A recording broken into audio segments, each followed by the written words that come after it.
there, everybody! It's the Film Pigs on GeekNation. Yeah, we're the only web show on the internet that talks about the movie. It's an Oscar selfie! Selfie! Oscar selfie.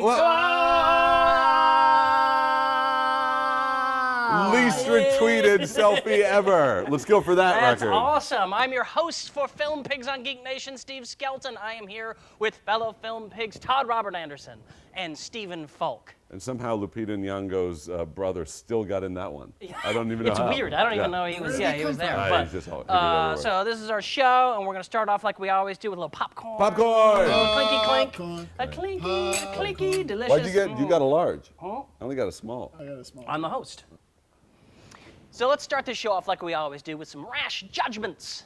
That's right, rash judgments. That's Stop where it. I will not stop. This is where we tell you, the rabid viewer, whether you should or should not go see some upcoming films based solely on our own dickish opinions. We haven't seen the movies. Maybe we've looked at a trailer. We may have looked it up on Wikipedia. Probably not. We'll probably just lay it on the couch all day. Todd, you got a rash judgment for us? Yeah, my rash judgment is for a movie called The Muppets. What? And it's got Ricky Gervais and Tina Fey and that guy from Modern Family and The Muppets. I'm going to go see it because my kid loves The Muppets and I love The Muppets. I think The Muppets are fun and funny and they sing and they're puppets. So I'm going to go see it. And I know there's a lot of people out there who there's like a Muppet backlash and they're sick of the Muppets and they just want the Muppets to go away. And I get it. These are all subjective opinions. But maybe if you don't like the Muppets, you don't have a soul.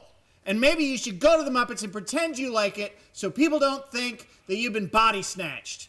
Muppets! One question. Wow. Is that guy from How I Met Your Mother involved in any way? You mean the... Seagull, Jason's... Yeah. Jason Segel? Segel? Segel? No, he's not. I'll go see it then. Ouch. Okay, hey, I got a quick rash judgment. Guys, the latest young adult movie's coming out. It's called Divergent, and it's got a girl, and you see her on the poster, and she shows her butt on the poster. Her butt's in the poster? Her butt's on the poster, and there's a handsome guy close to her butt.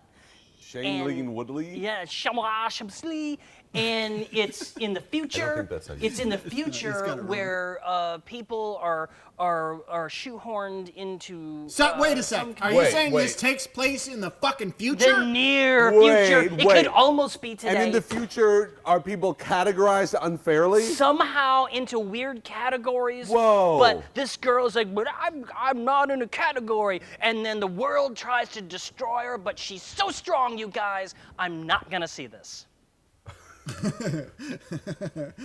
Stephen Falk, do you have a rash judgment for us? Do you like sex? Do you like weird Danish directors? I'm listening. Do you like Shia LaBeouf? All right. They lost Then me. you'll like Nymphomaniac Part 1.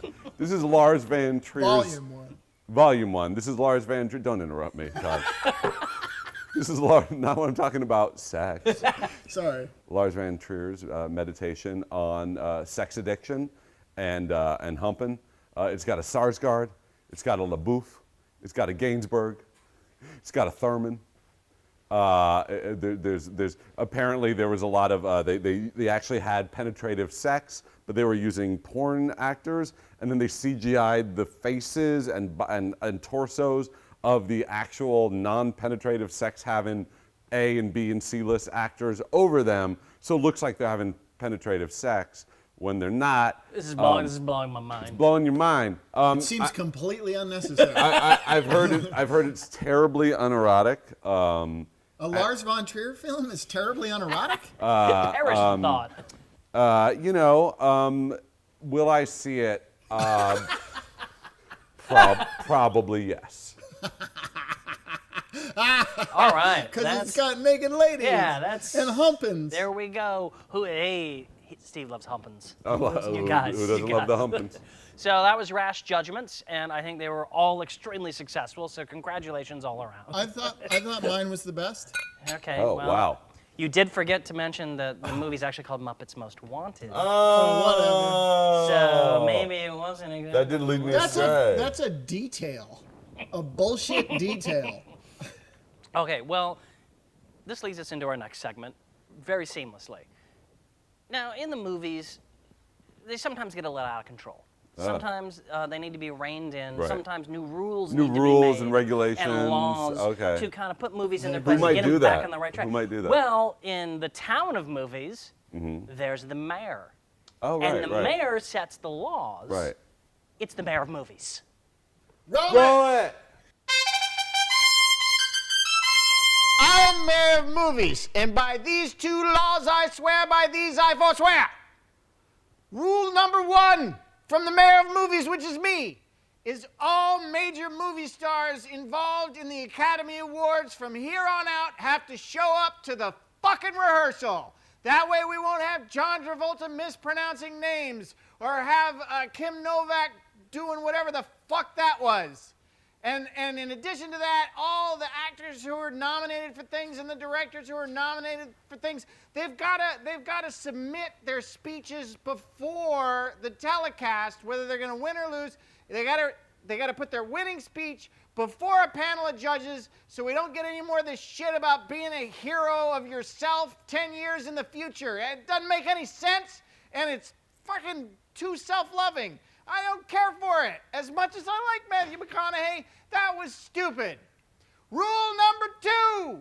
From here on out, all multiplexes must provide an all-day movie ticket pass for just $2 more than a regular ticket price.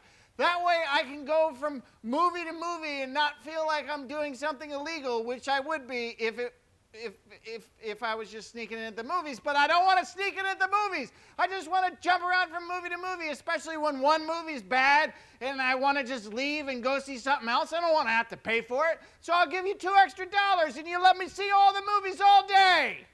Mayor Movies! I am the mayor of movies, and I have new laws that forthwith shall be on the books that all filmmakers and filmgoers must abide by. Law the first. If you are making a movie that is set in the 1970s or 1980s, and your main characters have more than 2 costume changes through the entire picture, the running time of your movie can be no more than 90 minutes. This will ensure that we cut down on extraneous, fun little bits like scenes of like, hey, look at our fun little 70s. We're doing a disco scene. Isn't this fun and kitschy and weird? We're having fun on our costumes. No, it doesn't add anything to the plot. It doesn't help the movie. Just trim it out. Law of the second. If you're making a trilogy, you may no longer split the 3rd movie in your trilogy into 2 movies. 1 movie is good enough for a trilogy on the mayor of movies. Hear ye, hear ye. I am mayor of movies. I, on this day, do forthwith swear these rules to be rules. Number 1, movie makers, please pick different songs for your movies. I do not want to hear Salisbury Hill or Sweet Home Alabama or Oh Yeah or Fade Into You or Bad to the Bone or The Boys Are Back. I'm looking at you, Entourage. I don't know if you're using it, but I bet you're tempted. Do not do it. Find new songs. Don't get away with that MIA song. That's 4 years ago. That doesn't count. New songs. Rule number 2 for movies. No post-credit sequences. Bah, tricking us. Who does it benefit? The 3rd art director? The assistant to the key grip? No one but their family cares. I don't want to sit through those credits, and I'm in the business. I am mayor of movies. Hey, mayor of movies. I salute So the many, mayor. yes, sir. yeah, That's yeah. they were all really well thought out laws. I think so. I think they should all be obeyed. They're on the books. You have to obey them. Disobey There's them at your yeah, peril. Yeah, there are fines and jail time, and you just toe the line, people. Just toe the line. Well, this was a really successful show. I thought so. I mean, we had everything. We had introductions. Yeah. We had popcorn. We had delightful banter. Right. We had rash judgments. Right. We had mistaken movie title Right. names. We had the mayor of movies. Yes. all kinds of new laws on the books. You're really hanging on we to had the a wrap-up. mistaken movie title. I mean, It's just on the list. It's It's the just on the Muppets. list of It's the things. Muppets. Who cares? We had disagreements about what you should hang on to, what you shouldn't hang on to. Right. I think that's about all we need. There was an upstaging. Yeah. Oh, have you seen that new Marlon Brando Steiger movie, Onda? I mean, it's probably not the complete title, but who cares? But who cares? That's just a Titles detail. don't matter. It's a detail. Nobody knows. You guys are assholes. Thanks for watching. I'm your host, Steve Skelton. This is Todd Robert Anderson, who doesn't get movie titles right. This is Stephen Falk, who was in traffic all day and is really a hero And for still getting in a here. good mood. He's in a fantastic mood. And until next time, the concession stand is closed due to health code violations. And sketchy Bye. choices. Oh. Gobstoppers. Sour gummies. So who opened the hot tamales Good and box? plenties. It's open.